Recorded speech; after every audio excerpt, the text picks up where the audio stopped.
Shalom saudara-saudari dan adik-adik semua. Hari ini kita sungguh bersuka cita karena kita akan beribadah bersama seluruh keluarga kita. Mulai dari anak-anak, pemuda, remaja, orang tua, hingga opa dan oma, bersama dengan semua anggota keluarga, kita memaknai naiknya Tuhan Yesus ke sorga. Mari dengan penuh sukacita kita memuji Tuhan dan kita mengaku bahwa Yesuslah Tuhan semesta.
Saudara dan saudari serta adik-adik semua, mari kita memulai kebaktian kenaikan Tuhan Yesus ini dengan suatu pengakuan bahwa pertolongan kita adalah dalam nama Tuhan yang menjadikan langit dan bumi, yang kasih setianya kekal sampai selama-lamanya.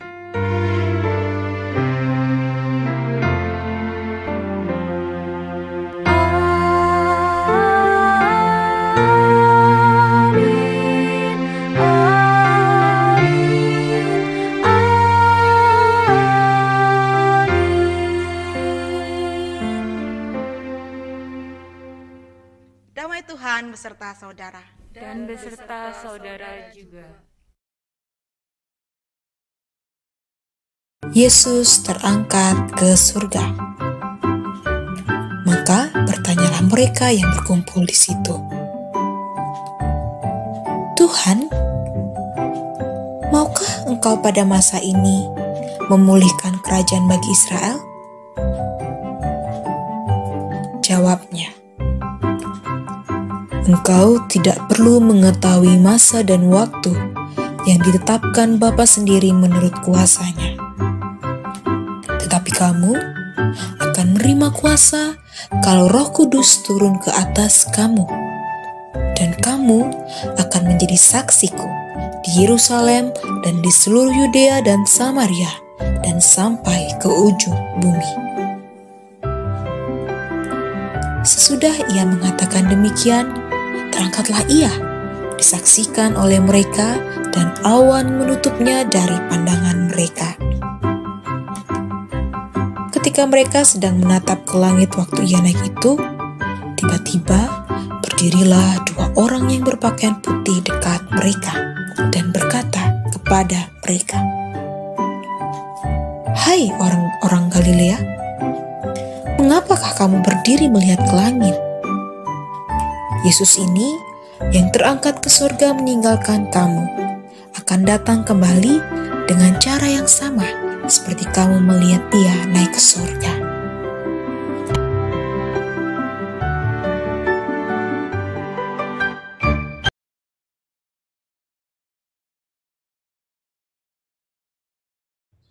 Saudara-saudari dan adik-adik, kenaikan Tuhan Yesus selalu mengingatkan kita bahwa kita ini diutus untuk menjadi saksi-saksinya. Melalui tema kebaktian kita pada hari ini, yaitu tak terbatas ruang dan waktu, kita kembali diingatkan bahwa Allah berjanji menganugerahkan Roh Kudus untuk menemani setiap langkah kita. Terlebih lagi, jika kita merefleksikan di tengah situasi terbatas ini, Roh Kuduslah yang sudah, sedang, dan akan memampukan kita untuk berkarya menjadi saksinya. Tapi, kalau boleh jujur, seberapa sering kita lebih memilih mengeluh daripada mengandalkan Roh Kudus yang tentu akan menolong kita? Di tengah situasi yang menghimpit, masihkah kita setia menjadi saksinya?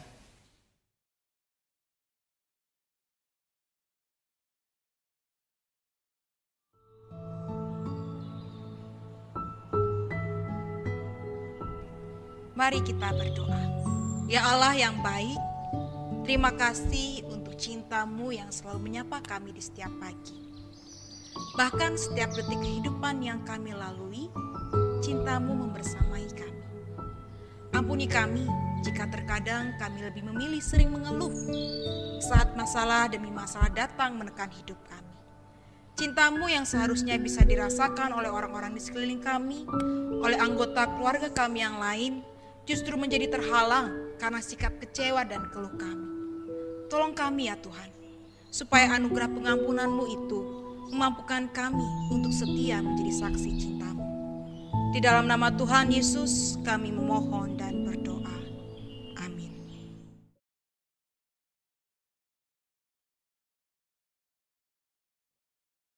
Anugerah Tuhan nyata bagi kita, seperti yang tertulis dalam Roma 6 ayat 22 demikian. Tetapi sekarang setelah kamu dimerdekakan dari dosa dan setelah kamu menjadi hamba Allah, kamu beroleh buah yang membawa kamu kepada pengudusan dan sebagai kesudahannya ialah hidup yang kekal. Demikianlah berita anugerah dari Tuhan. Syukur kepada Allah.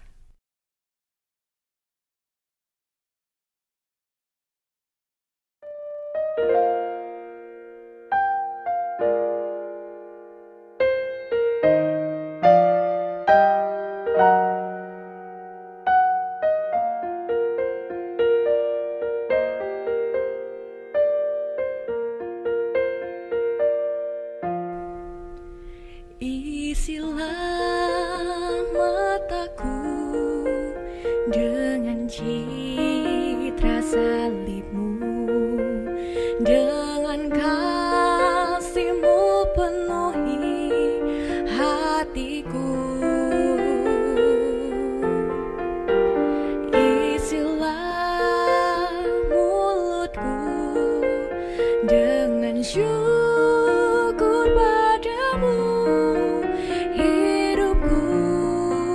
Seluruhnya milik-Mu. Isilah mataku dengan citra salib-Mu, dengan kasih-Mu penuhi hatiku.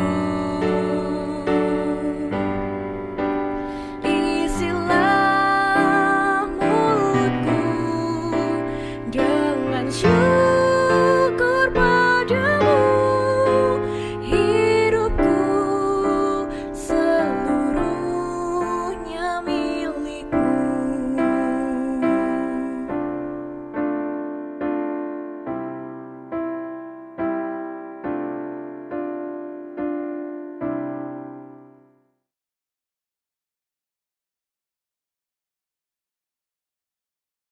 Saudara dan saudari serta adik-adik semua, mari sebelum kita membaca dan merenungkan firman Tuhan, kita satukan hati kita untuk kita memohon pertolongan Roh Kudus. Mari kita berdoa. Ya Tuhan, isilah mata kami dengan citra salib-Mu. Isilah hati dan pikiran kami dengan hikmat-Mu. Supaya ketika kami ada di tengah dunia ini, cinta-Mu boleh dirasakan oleh setiap orang yang berjumpa dengan kami. Kami percaya bahwa firman-Mu itu yang akan menolong kami untuk menampaki hari-hari ke depan. Karena itu ketika kami bersama akan merenungkan firman-Mu, Roh Kudus, tolonglah kami. Di dalam nama Tuhan kami Yesus Kristus, kami berdoa dan memohon. Amin.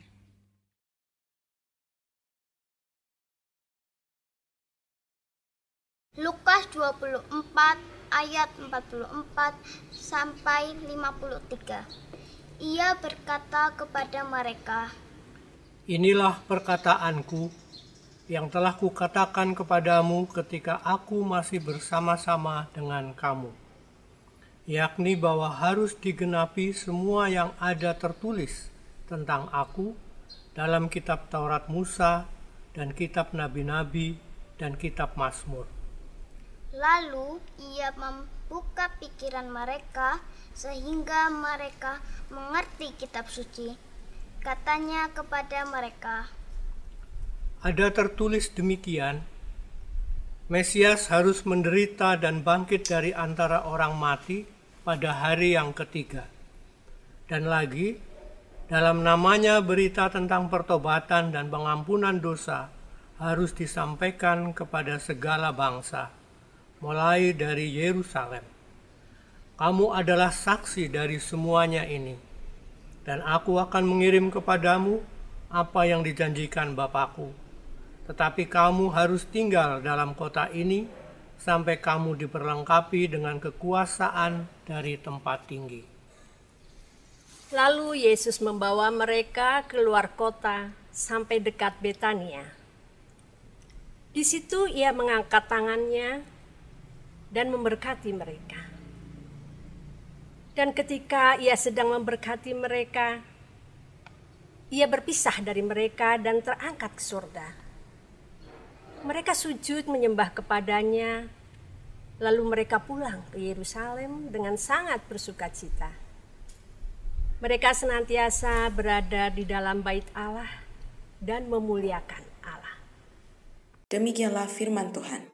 Hendaklah perkataan Kristus dengan segala kekayaannya diam di antara kita dan ucaplah syukur. Haleluya.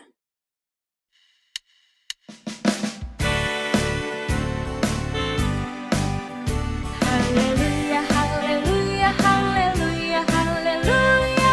Puji Tuhan. Haleluya, haleluya, haleluya, haleluya. Puji Tuhan.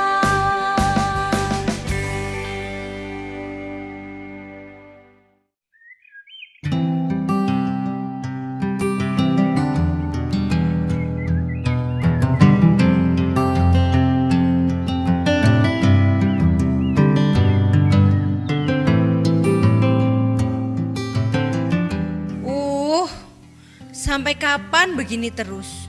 Sekolah masih online, belum bisa kumpul sama teman-teman di sekolah ataupun di gereja. Kalau pergi kayak gini nih, harus pakai masker.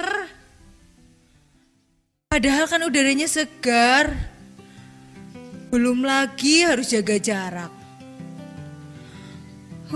Aku jadi ingat omaku di kampung halamannya. Oma lagi ngapain ya? Pasti sendirian. Kita kan belum berani ke sana. Apalagi sekarang ada himbauan dari pemerintah untuk tidak pulang kampung. Padahal biasanya kalau lagi liburan lebaran seperti ini, aku pasti ketemu Oma. Jalan-jalan ke sana, dimasakin makanan sama Oma. Pasti Oma juga kesepian. Iya sih, ada video call. Tapi kan beda rasanya. Kasih. Kenapa pagi-pagi sudah berisik sih? Coba lihat sekitarmu. Indah kan? Iyalah. Nikmati dulu deh, biar gak marah-marah aja. Tapi lebih rileks. Iya sih indah. Tapi aku kangen dengan situasi yang benar-benar normal. Sampai kapan sih seperti terus? Udah setahun lebih loh. Aku pengen teriak. Ya udah, terserah kamu deh. Aku sekarang mau mendengarkan firman Tuhan dulu. Kan sekarang kita lagi memperingati kenaikan Tuhan Yesus. Dah. Jangan tinggalin aku. Aku juga mau ikut. Ayo.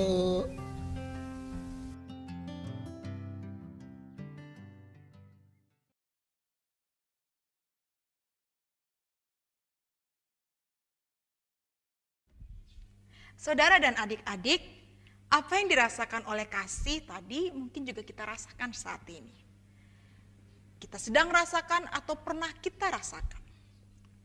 Ya, bagaimana tidak merasakan apa yang dirasakan oleh kasih? Setahun lebih ruang gerak kita menjadi terbatas. Ya, walaupun kita sudah masuk new normal nih ya, tetap aja ada rasa yang hilang. Ada rasa kangen terhadap komunitas kita, terhadap teman-teman kita. Ada juga rasa rindu terhadap kebiasaan, rutinitas atau aktivitas yang dulu pernah kita lakukan atau yang dulu biasa kita lakukan sebelum pandemi ada. Tetapi di tengah situasi tersebut kita kembali diingatkan tentang peristiwa kenaikan Yesus Kristus ke surga. Saya yakin peristiwa ini tidak sekali dua kali kita dengar. Dari zaman kita masih kecil, masih sekolah minggu seperti anak-anak kita sudah sering mendengarkan cerita ini. Bahkan cerita ini juga sudah sering kita dengarkan saat khotbah. Lalu apa? Apa yang Tuhan mau kita lakukan di masa ini, di masa yang sedang terbatas ini sebagai respon kita untuk memaknai kenaikannya ke surga? Mari kita kembali melihat bacaan kita di hari ini. Sebelum Yesus terangkat ke surga, selama 40 hari, Yesus menampakkan diri kepada para murid. Yesus menceritakan tentang misi kerajaan Allah yang sedang ia kerjakan.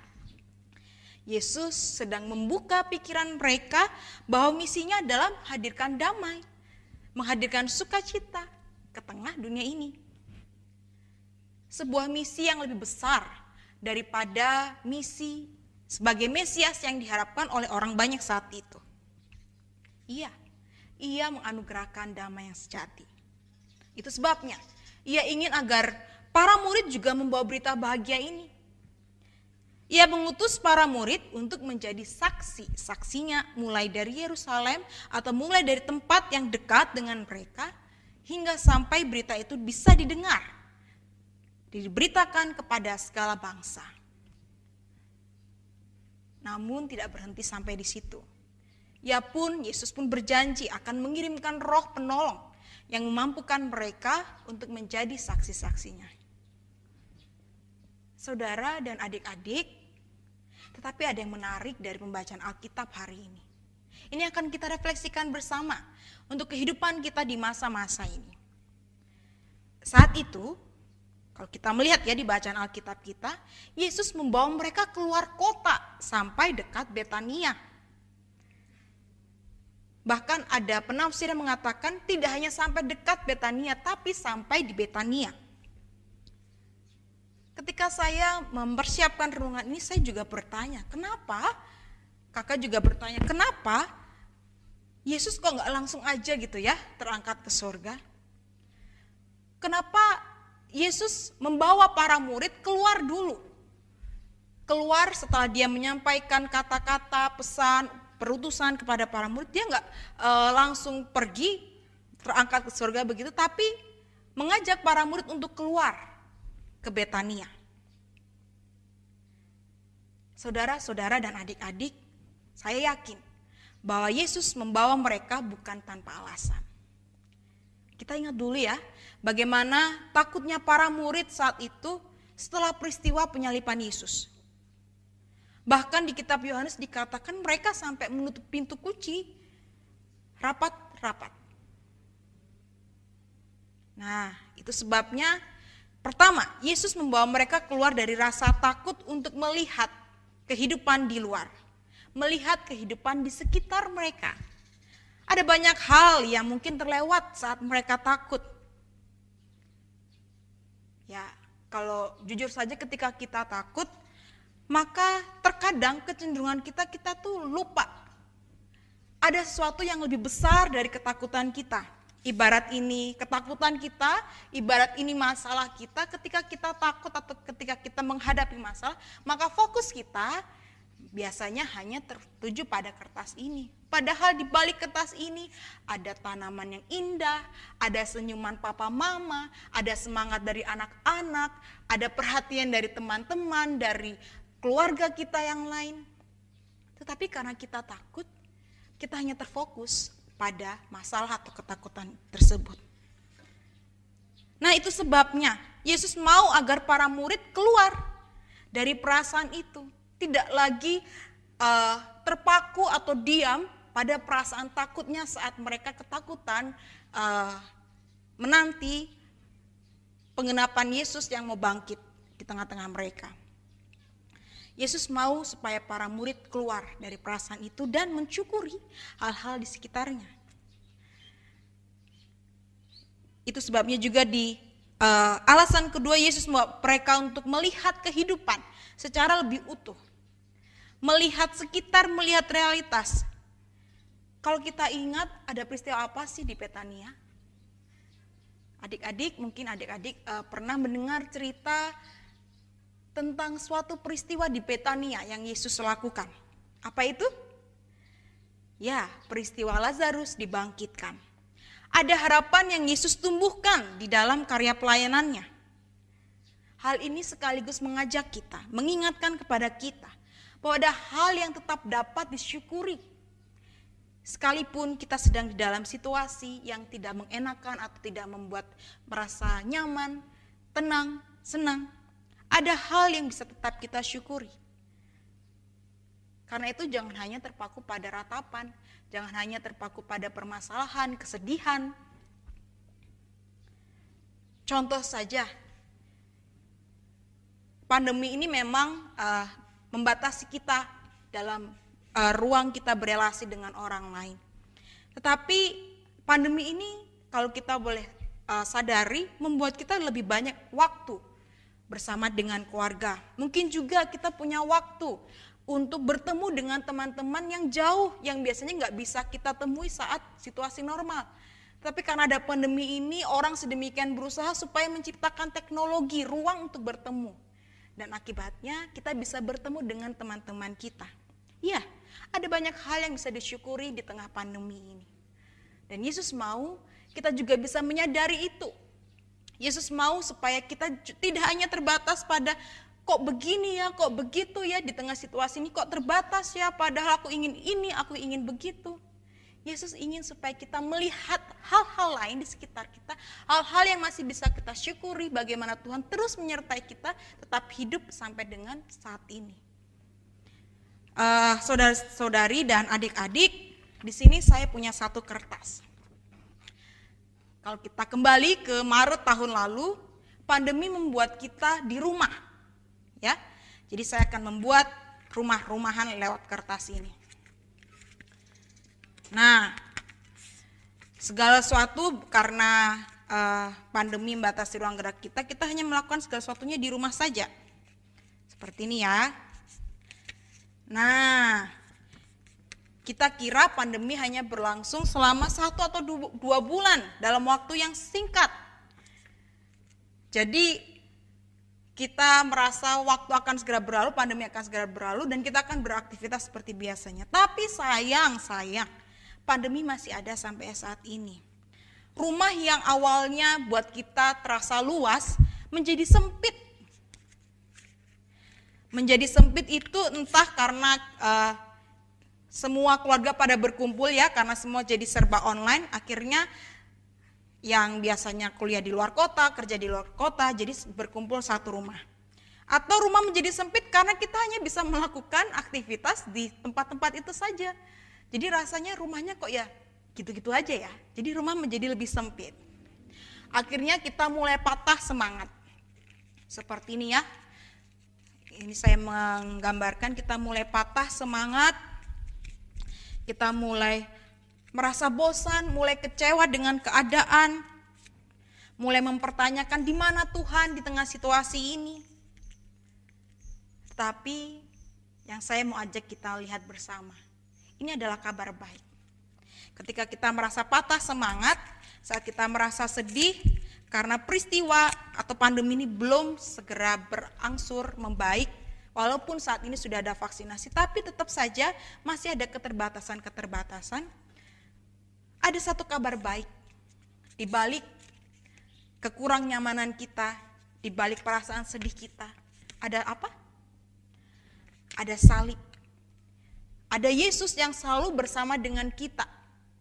Yesus yang selalu hadir, memberikan kita kesempatan, memberikan kita pengalaman yang bahkan mungkin belum bisa kita lakukan atau kita alami saat pandemi belum berlangsung. Jadi Yesus menghadirkan banyak cara supaya kita tetap bisa bersyukur, bisa merasakan kehidupan yang lebih bervariasi. Ini salib. Salib punya dua sisi, ada vertikal dan ada horizontal. Nah, ini sekaligus juga mengingatkan kita bahwa ingatlah Tuhan. Jadi dalam situasi pandemi ini sekalipun kita masih terbatas, tetap ingatlah kasih setia Tuhan yang terus bersama dengan kita. Tapi juga kita ingat bahwa di tengah situasi pandemi ini, sebagaimana saat itu Yesus melalui malaikat di dalam bacaan kisah para rasul di awal tadi, mengingatkan kepada para murid supaya tidak tinggal diam, tetapi pergi menjadi saksi. Kita juga diingatkan bahwa kita perlu mewartakan salib atau berita bahagia itu ke orang-orang di sekitar kita. Jika saat ini orang-orang terdekat adalah keluarga kita, mari kita bawa kabar bahagia itu. Kita wujudkan damai itu. Kita wujudkan suasana rumah yang menyenangkan. Di tengah keluarga sekalipun masih banyak kegiatan di rumah, ciptakanlah suasana rumah yang menyenangkan. Anak menolong orang tua mempunyai waktu ngobrol bersama dengan anak, atau kita punya waktu ngobrol bersama dengan teman-teman lewat Zoom atau lewat video call. Ciptakan perasaan senang, perasaan bahagia, perasaan dikasihi itu di tengah-tengah komunitas kita. Dan kita juga diingatkan supaya kita keluar dalam arti dimanapun kita berada, apa yang bisa kita lakukan supaya orang lain juga ketika dia merasakan hal yang sama seperti kita tadi, ketika kita sedih, ketika kita bingung, ketika kita kecewa, ketika kita menghadirkan diri buat orang itu, biarlah mereka juga merasakan dikasihi lewat perhatian dan kepedulian kita. Ya, peristiwa kenaikan Yesus mengajak kita dan mengingatkan kita bahwa tugas perutusan ini adalah belum selesai. Kita perlu terus melanjutkan karya saksi Kristus. Jangan hanya terpaku atau terdiam dengan situasi yang terbatas. Ingat bahwa Roh Kudus yang Yesus janjikan, yang Allah janjikan Ia beri untuk kita, adalah Roh Kudus yang bekerja menembus ruang dan waktu. Kiranya kita dimampukan di tengah keluarga kita maupun dimanapun kita berada, untuk menjadi saksi-saksinya. Tuhan memberkati kita. Amin. Saat hening untuk kita.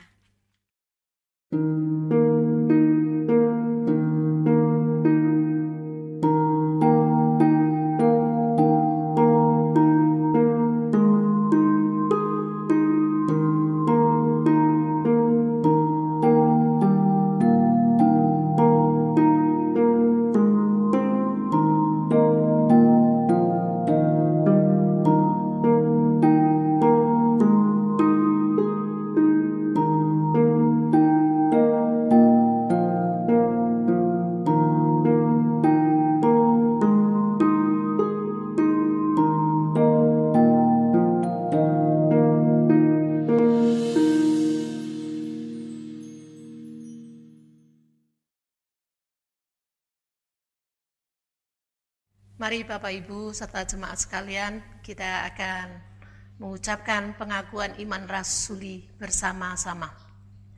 Aku percaya kepada Allah, Bapa yang Maha Kuasa, Halik langit dan bumi, dan kepada Yesus Kristus, Anak-Nya yang tunggal Tuhan kita, yang dikandung dari Roh Kudus, lahir dari anak darah Maria, yang menderita sengsara di bawah pemerintahan Pontius Pilatus, disalibkan, mati dan dikuburkan, turun ke dalam kerajaan maut, Pada hari yang ketiga, bangkit pula dari antara orang mati, naik ke surga, duduk di sebelah kanan Allah, Bapa yang Maha Kuasa. Dan dari sana ia akan datang untuk menghakimi orang yang hidup dan yang mati. Aku percaya kepada Roh Kudus, gereja yang kudus dan am, persekutuan orang kudus, pengampunan dosa, kebangkitan orang mati, dan hidup yang kekal. Amin.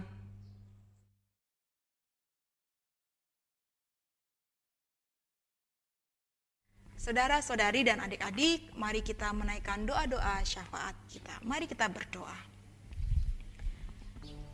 Ya Tuhan, kami bersyukur saat ini kami boleh beribadah bersama dengan orang-orang terkasih di sekitar kami. Kami bersyukur karena kami juga diingatkan bahwa kami dipanggil untuk menjadi saksi-saksi. Kami menyadari situasi bisa membuat kami menjadi patah semangat untuk membagikan cinta kasih-Mu. Tapi ya Tuhan, tolong kami supaya kami bergerak melampaui keterbatasan yang ada. Tolong kami untuk bisa melihat bahwa cinta-Mu melebihi rasa sedih kami, melebihi keterbatasan yang sedang saat ini kami rasakan. Tolong kami supaya kami juga bisa mensyukuri karya Tuhan untuk kehidupan kami, melihat kehidupan dengan lebih utuh, karena Tuhan menyiapkan satu paket kehidupan yang luar biasa. Ada perasaan senang, ada perasaan sedih, ada perasaan duka, tapi juga ada perasaan suka.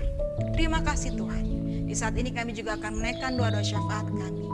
Kami bersyukur saat ini kami juga bersama dengan teman-teman kami bisa hidup berdampingan ketika teman-teman kami saat ini sedang merayakan Lebaran. Biarlah momen di mana peristiwa kenaikan Yesus maupun Lebaran yang datang bersamaan ini menjadi momen di mana kami bisa hidup di dalam keberagaman yang ada. Kami berdoa untuk setiap orang yang berusaha memecah belah persatuan kami. Kiranya Tuhan hadir untuk mereka, melembutkan hati mereka, sehingga mereka boleh melihat bahwa perbedaan yang ada itu bukanlah suatu ancaman, tapi bagaimana Tuhan menghadirkan kekayaan di tengah-tengah kehidupan kami sebagai masyarakat.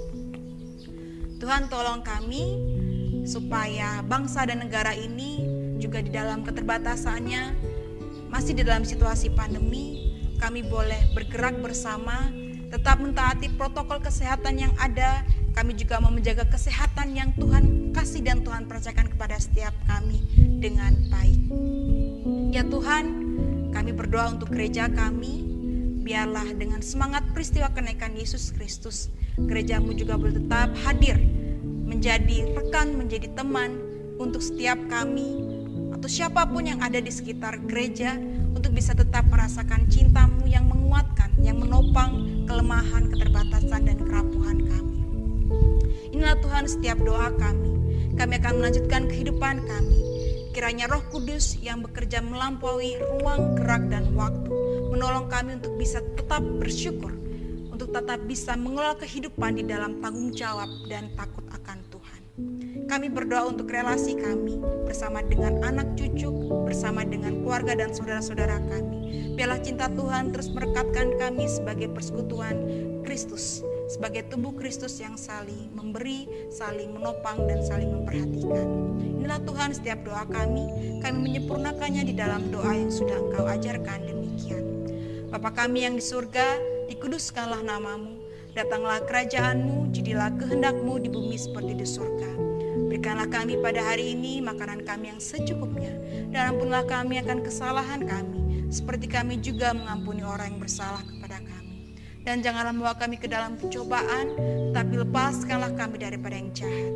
Karena Engkaulah yang punya kerajaan, dan kuasa, dan kemuliaan sampai selama-lamanya. Amin.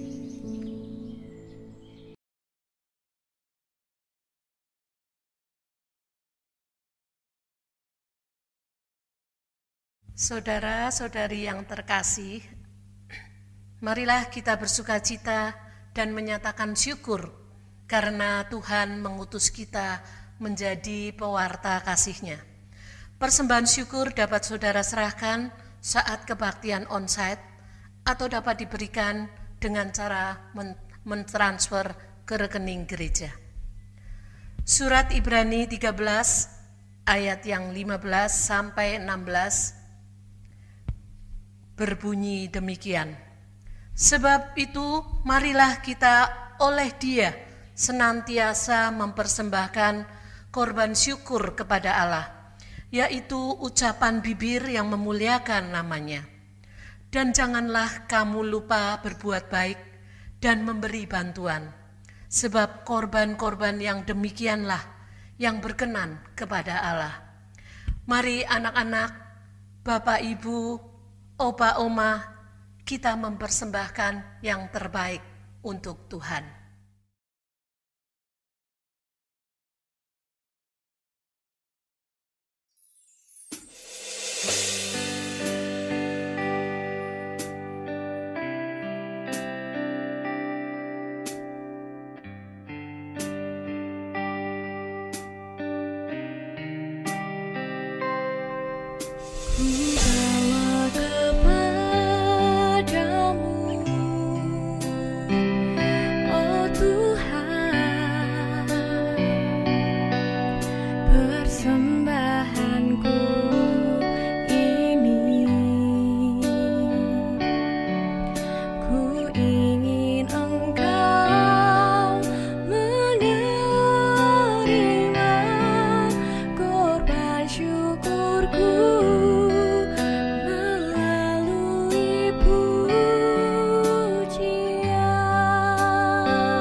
Mari Bapak Ibu, kita bawa persembahan ini di dalam doa. Mari kita berdoa. Tuhan Bapa di surga, kami mengucap syukur Tuhan, karena Tuhan sudah memberkati kami, sehingga kami boleh memberi ungkapan syukur ini berupa persembahan. Kiranya Tuhan berkati persembahan ini. Tuhan terima persembahan ini, dan Tuhan sucikan persembahan ini. Bapa Surgawi, kiranya Tuhan juga memberkati, sehingga kami boleh mempersembahkan kehidupan kami seluruhnya hanya untuk kemuliaan nama Tuhan saja. Inilah ungkapan syukur kami Tuhan, kiranya Tuhan menerimanya. Di dalam nama Tuhan Yesus Kristus, kami sudah berdoa dan mengucap syukur. Amin.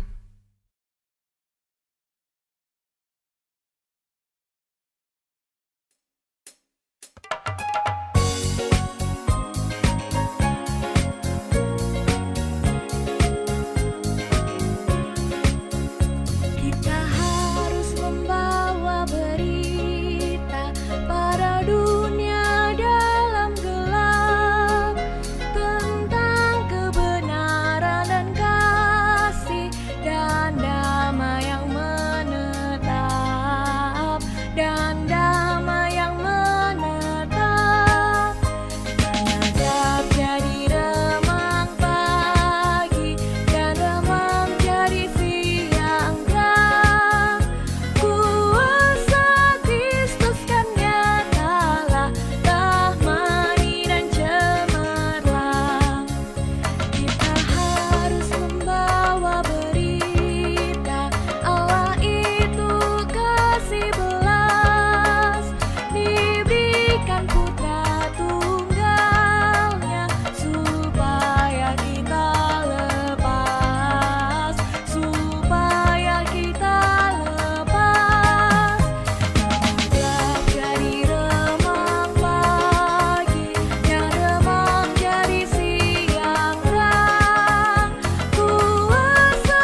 Saudara dan saudari serta adik-adik semua, kenaikan Tuhan Yesus merupakan awal perutusan bagi kita untuk menjadi saksinya dimulai dari tengah keluarga hingga dimanapun kita berada. Kiranya Tuhan memampukan kami menjadi saksinya yang setia.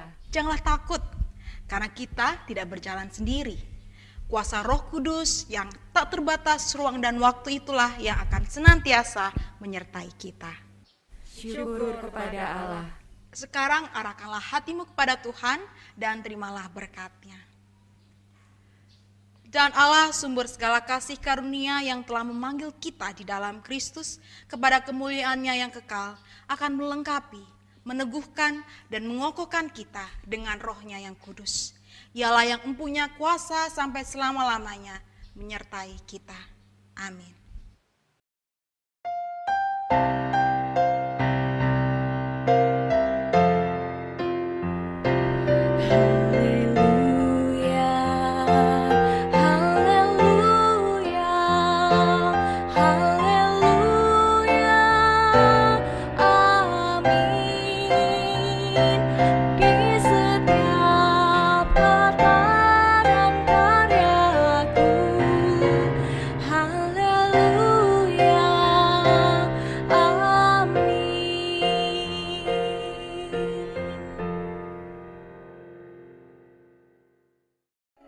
Dreams I'll always see you soar above the sky.